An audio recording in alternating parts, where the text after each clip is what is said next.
명절이 다가오면 은근히 신경 쓰이는 게 있죠. 바로 선물. 무슨 선물을 사야 할까? 받는 사람도 좋아하고 나도 부담스럽지 않으면서 적당히 센스도 있는 그런 선물. 다들 한 번쯤은 고민해 보셨을 겁니다. 요즘은 선택지가 워낙 많아서 고민이지만 옛날엔 그렇지도 않았죠. 어느 정도 통일되어 있었거든요. 요즘엔 식용유 세트 받는 거 별로 안 좋아한다지만 예전엔 식용유만한 선물도 없었다죠. 왜 예전엔 소중했던 것들이 지금은 다른 취급을 받는 걸까요? 오늘은 다가오는 설날을 기념해서 한국의 명절 선물에 숨은 이야기를 해볼 겁니다. 시대별로 달라지는 명절 선물은 우리가 어떤 것을 소중히 여겼는지를 잘 보여주거든요.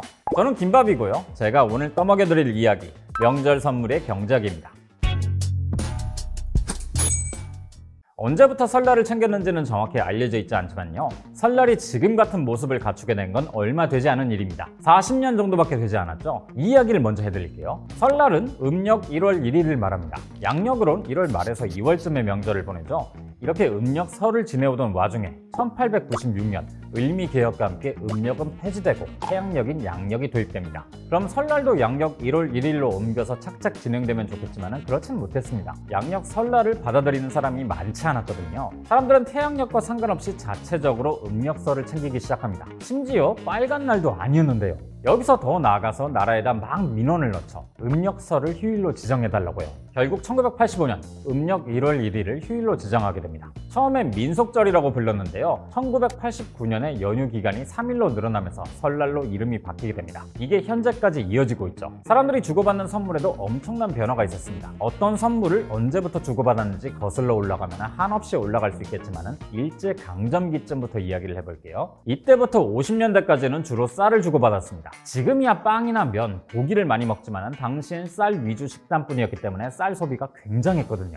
또 쌀은 떡국을 만드는 데에도 필요하죠. 떡국은 설날에 빼놓을 수 없는 음식이니까요. 떡국은 장수와 재물이 가득하길 바라는 마음으로 만드는 음식입니다. 긴 가래떡은 길고 오래 살라는 의미가 있죠. 또 가래떡을 썰면 둥근 모양이 되잖아요. 이 모양이 꼭 엽전 같기 때문에 재물복을 뜻하기도 합니다. 아무튼 쌀은 당시 사람들에게 필수적인 재료였기 때문에 이만한 선물이 없었을 겁니다. 쌀만큼 많이 주고받았던 게 하나 더 있습니다. 바로 계란.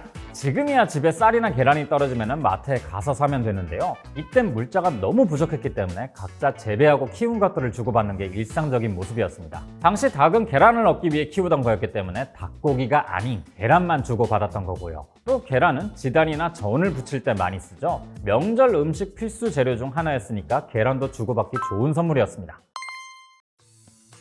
오랫동안 쌀과 계란을 주고받았지만 60년대부터는 품목이 좀 바뀝니다. 산업화가 이뤄지면서 공산품들이 설날 선물로 주목을 받았거든요. 그 중에서도 가장 주목을 많이 받았던 게 설탕입니다. 1953년 제1제당에서 설탕을 생산하기 시작하면서 다양한 음식에 설탕이 활용되어 왔죠. 사실 제1제당이 처음부터 작은 사이즈의 설탕을 팔았던 건 아닙니다. 주로 식품업체에 대용량 설탕을 판매해왔거든요. 사람들은 이 대용량 설탕을 사서 주민들끼리 조금씩 나눠 가졌죠. 이건 일반 가정에서도 설탕이 필요한 순간들이 많아졌다는 뜻이고 제1제당도 이 상황을 유심히 지켜본 겁니다. 결국 작은 용량의 설탕이 출시됐고 이걸 명절 선물로 만들게 됐죠. 쌀과 계란처럼 설탕도 가정 필수 식재료로 주고받게 됩니다. 그리고 이때는 이게 나름대로 최고급 선물이었어요. 꽤 비쌌거든요. 비슷한 시기에 조미료도 굉장히 주목을 많이 받았습니다. 대상의 미원이 컬트적인 인기를 끌었거든요. 이거 한 스푼에 음식 맛이 확 바뀌니까 뱀가루가 아니냐 이런 음모론까지 돌 때였죠. 그런데 제1제당은 조미료도 팔았지만 설탕까지 팔다 보니 아예 이 두 가지를 묶어서 명절 선물 세트로 출시하기도 했습니다. 조미료만 단독으로 출시했더라면 미원에 밀렸겠지만 설탕이랑 묶어서 팔았기 때문에 경쟁력을 가질 수 있었죠. 70년대에도 크게 다르지 않습니다. 70년대에는 공업화가 한창 진행 중이었는데요. 1971년 해표 식용유가 등장하면서 식용유의 시대가 열리게 됩니다. 이전까진 참기름이나 들기름을 대중적으로 이용했는데 너무 비싸다 보니 쉽게 쓸 수가 없었죠. 그런데 콩기름이 등장하면서부터는 지지고 볶고 튀기는 요리들이 다양하게 등장했고 덕분에 이 식용유가 엄청난 인기를 끌게 됐죠. 평소에도 많이 쓰지만 명절 때는 전 부치느라 더 많이 쓰다 보니 이 식용유도 명절 선물로 인기를 얻게 됩니다. 인스턴트 커피도 빼놓을 수가 없죠. 식용유와 비슷한 시기에 주목을 많이 받았는데요. 당시엔 다방 문화가 확산되면서 동서식품의 맥스웰 커피가 폭발적으로 팔리던 때였습니다. 커피의 대중화를 이끈 기업이죠. 큰 호불호 없이 인기를 끌다 보니 손님이 집에 오면 커피를 내주는 게 일상이 될 정도였습니다. 이러다 보니 커피도 어디에서나 환영받는 인기 선물이 됐죠. 그 반면에 설탕과 조미료 선물 세트는 점점 선물로서의 메리트를 잃어갔고요. 지금까지의 명절 선물엔 한 가지 공통점이 있었습니다. 모두가 필요로 하거나 불호가 없는 상품, 별 고민 없이 주고받기 좋은 상품들이란 거죠. 80년대부터는 분위기가 좀 바뀝니다. 명절 선물에도 고급화 시대가 열리거든요. 국민 소득이 늘고 중산층이 많아지던 80년대, 자동차 보유 대수는 늘어났고 도심 외곽엔 땡땡 가든이랑 고깃집들이 많이 생기던 때였습니다. 이런 시대적 변화를 반영한 고급진 명절 선물, 소고기 선물 세트가 등장했죠. 특히 인기였던 건 갈비였습니다. 안심이나 등심 같은 부위에 비해 저렴하지만은 구워 먹을 수도 있고 찜으로도 해 먹을 수 있으니 인기가 좋았죠. 딱 마침 80년대부터 가정용 냉장고가 활발하게 보급됐으니까 시기도 좋았습니다. 또 소비자들 입맛이 서구화되면서 육가공 선물 세트도 이때 많이 만들어졌어요. 제일제당과 롯데햄 같은 기업들이 80년대부터 햄이나 소시지를 만들어 팔았죠. 지금도 많이 팔리는 스팸 세트, 이게 이때 등장한 겁니다. 당시엔 햄이나 소시지가 부잣집 메뉴 중 하나였어요. 당연히 특별한 취급을 받았었고요. 가공육에 버금가는 인기였던 대표적인 명절 선물, 참치캔입니다. 82년부터 동원해서 만들어 팔기 시작했는데요. 당시엔 미국에서 많이 먹는 선진국형 식품이라고 어필을 했었죠. 이게 국내 소비자들에게 제대로 먹혀들었고요. 어마어마한 인기였습니다. 당시엔 참치하면 떠오르는 게 참치회가 아니라 참치캔일 정도였죠. 지금이야 참치캔을 고급 선물로 쳐주진 않지만 자취생들에겐 여전히 괜찮은 선물 세트입니다. 그리고 먹을 것 외에도 넥타이나 스카프, 지갑, 벨트 같은 취향이 들어간 자파 선물들도 이때 많이 등장했고요. 90년대는 어떨까요? 이땐 대형마트에서 쇼핑하는 게 트렌드였던 시절이었습니다. 오픈런이 일 정도였죠.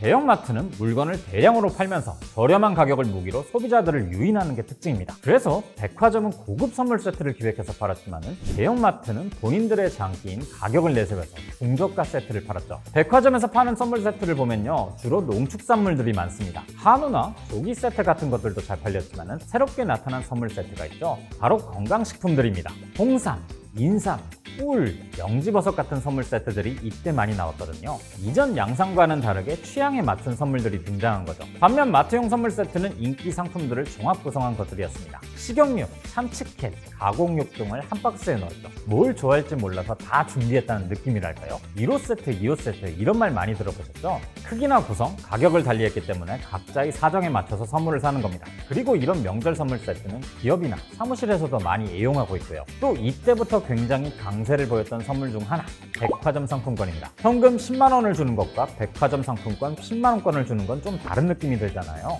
8, 90년대를 거치면서 백화점과 대형마트들이 전국 곳곳에 들어섰고 백화점 상품권은 여러모로 쓸 수 있는 곳들이 많아졌습니다. 사람들의 취향이 워낙 다양해지고 선물을 고를 수 있는 선택의 폭도 넓어지다 보니 이것저것 고민할 필요 없이 상품권을 대신 주는 문화도 생겼죠. 2000년대와 2010년대 들어서는 이전과는 비교도 할 수 없을 만큼 다양한 선물들이 등장했습니다. 확실히 한국은 이전보다 잘 사는 나라가 됐거든요. 이때 등장한 선물 세트 중에 주목할 만한 건 올리브유와 와인 세트가 있겠네요. 2000년대부터 건강을 생각해서 올리브 열풍이 불었고 지금처럼 인기가 있었던 건 아니지만 와인 소비도 조금씩 늘던 추세였습니다. 와인과 한우를 묶은 세트도 많이 팔렸고요. 사실 2000년대 이후로 술은 명절 선물 카테고리에서 꽤 큰 존재감을 보였습니다. 와인이나 위스키도 인기가 좋았지만 2010년대부터는 전통주가 치고 올라왔죠. 명절과 잘 어울리는 선물이기도 하고요. 또 하나 주목할 만한 건 지역 특산물입니다. 특산물 주고받는 게 뭐 특별한 일인가 싶으실 텐데요. 평범하게 소비되는 것들이 고급화가 됐다는 점입니다. 대표적인 게 바로 김이죠. 그동안 김은 저렴한 식재료 그 이상도 그 이하도 아니었습니다. 원할 땐 얼마든지 먹을 수 있는 게 김이었으니까요. 하지만 지금은 10만 원도 훌쩍 넘는 고급 김 선물 세트가 나오기도 하죠. 이런 걸 보면 확실히 우리나라가 경제적으로 많이 성장했다는 생각도 들더라고요. 명절 선물은 단순한 선물이 아닙니다. 그 시대의 거울이라고도 볼 수 있죠. 당시 사람들이 무엇을 가장 귀하게 생각했는지도 알 수 있고요. 그래서 앞으로는 또 어떤 명절 선물이 등장할지가 궁금하긴 하더라고요. 오늘은 어린 시절에 여러분들이 가장 받고 싶었던 명절 선물을 댓글로 남겨주셔도 재밌을 것 같네요. 저는 참고로 과자 종합 선물 세트가 정말 받고 싶었거든요. 돈슐랭이 오늘 편으로 만 3년이 됩니다. 스팸, 식용유, 설탕, 참치 등등 오늘 언급했던 아이템 대부분 그동안 돈슐랭에서 꾸준히 언급했던 것들인데요. 어쩐지 오늘 돈슐랭은 이 모든 걸 합친 선물 세트 같은 구성이라는 생각도 드네요. 매주 꾸준하게 달려올 수 있었던 건 그동안 지켜봐주신 여러분 덕분이라는 말을 꼭 드리고 싶었습니다. 늘 사랑해주셔서 감사하다는 말씀 드리면서 새해 복 많이 받으세요.